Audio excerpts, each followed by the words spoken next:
Those were the first words out of the mouth of the safety manager at DuPont plant that I was going to be working at for 6 weeks. He said, "Gentlemen, I know the 4 of you in here are marketing managers for DuPont's Environmental and Safety Services, but as you work in my plant, if you touch a valve and you don't know what that valve is, you could blow up, boom, you could blow up this plant." And he said, "Chris, you might be fine. You might do everything right. But then again, Bob over here, he might turn the wrong valve and boom, you just blew up the plant." So 3 things I learned as I went home that evening. 1, I wasn't going to touch a darn valve in that plant. 2, I'm staying away from Bob.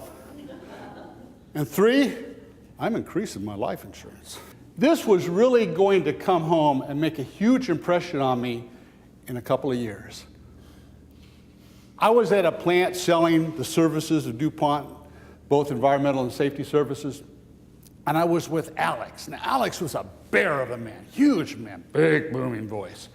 And we're going around the plant, and he's showing me the different areas. And he said, "Chris, I think we can use you in the environmental section, but our plant is he didn't quite get safe out of the mouth when I heard, sound like a submarine going down.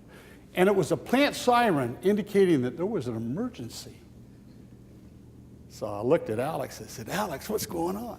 And he's on the phone. He said, "Chris, I have no idea." Now that's really bad with you're in the safety manager's presence and he has no idea what's happening. So finally he gets hold of Calvin, who was at one of the units, and he said, "Calvin, run over to the plant, find out what's happening." So a minute later, I hear over the radio, "Alex, you won't believe it. Someone turned the wrong valve, and there's thousands of gallons of ethylene that's coming out. It's under high pressure, it's very hot, it's forming a gas, and it's going toward an open flame." Now I'm thinking right then, this is not good. And if I'm Calvin, I'd be running. And all of a sudden, whoa! And I could feel it, and we were at least 300 yards away. Alex says, "Calvin, are you there?" We didn't hear from Calvin. But about a second and a half later, whoa! And I went down on my feet.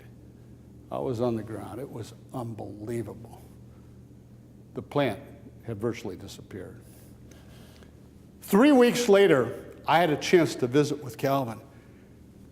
And I said, "Calvin, what happened?" That was 3 weeks after he got out of the hospital.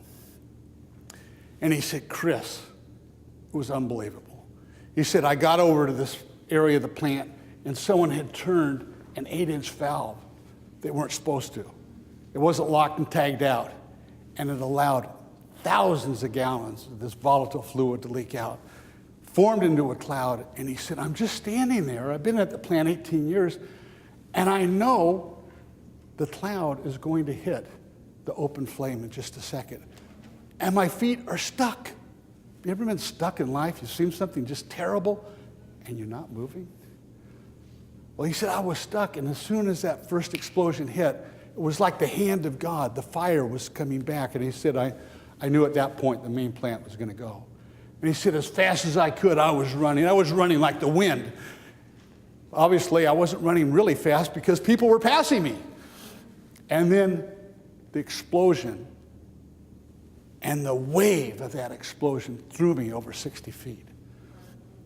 He says, as I was flying through the air, he said, I saw hot metal pieces going right by my head, to the right, to the left. And he said, the hand of God had to be on me because I should have been killed right then.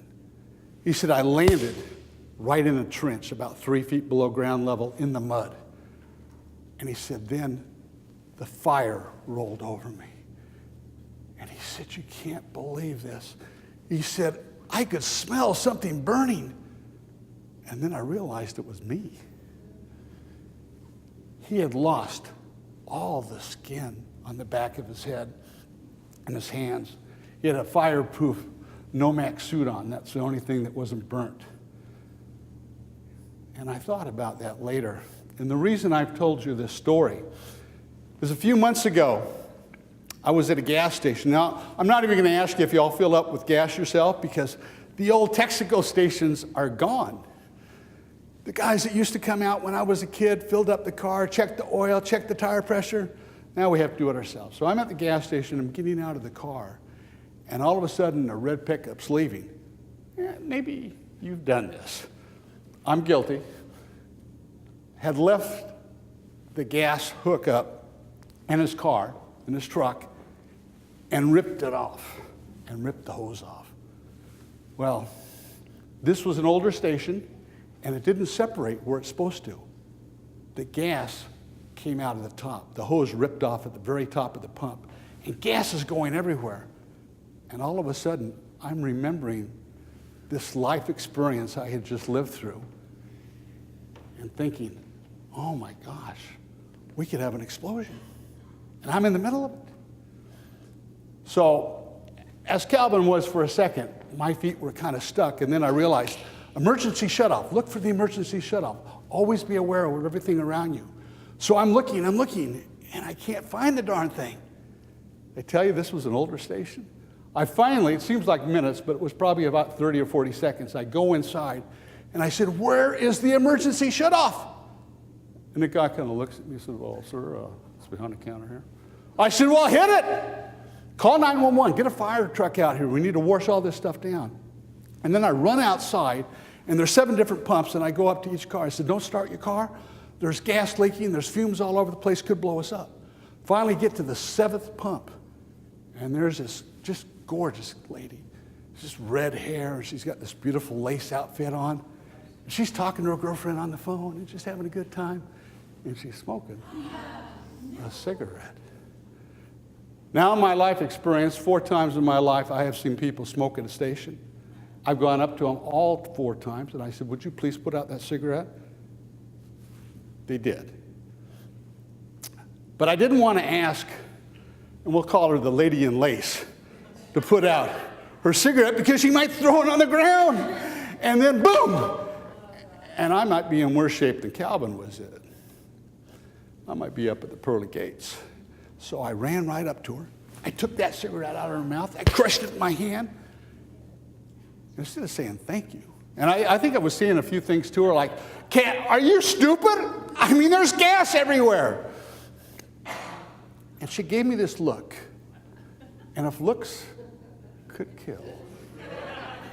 Whew.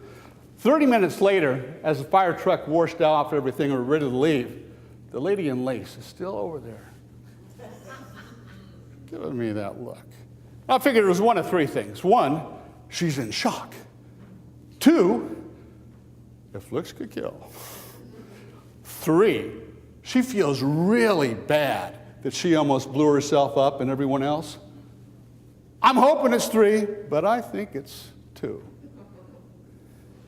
So friends, if you ever go up to a gas station and you see that maybe someone had put the hose in and it's overflowing the tank and there's gas all over, or someone ripped the hose out and there's gas, be aware of everything around you. Develop a safety attitude. Hit that emergency shut-off switch and look around for that lady in lace. Thank you. I'm Chris Loomis.